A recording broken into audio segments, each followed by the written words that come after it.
नमस्कार मित्रांनो, आपल्या सर्वांचं स्वागत आहे स्टडी बुस्टर मराठी युट्यूब चॅनलवरती. राज्यसेवा पूर्व परीक्षा पीवायक्यू सिरीज मधला आजचा प्रश्न पहा.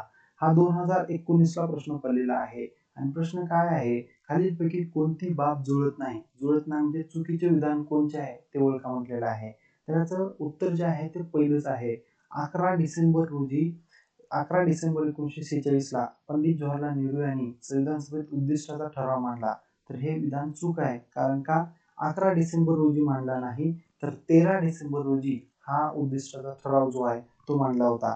आता उद्दिष्टाचा ठराव म्हणजे काय होता, तर भारताच्या संविधानाचे मूलभूत तत्व सांगणारा हा ठराव होता आणि 13 डिसेंबरला 1946 साली मांडला आणि पारित कधी झाला पहा, स्वीकारला कधी, तर 22 जानेवारी 1947 ला हा ठराव जो आहे तो स्वीकारला. ठीक आहे. अशाच प्रकारच्या पीवायक्यू साठी तुम्ही माझ्या चॅनलला सबस्क्राईब करा, लाईक करा, शेअर करा.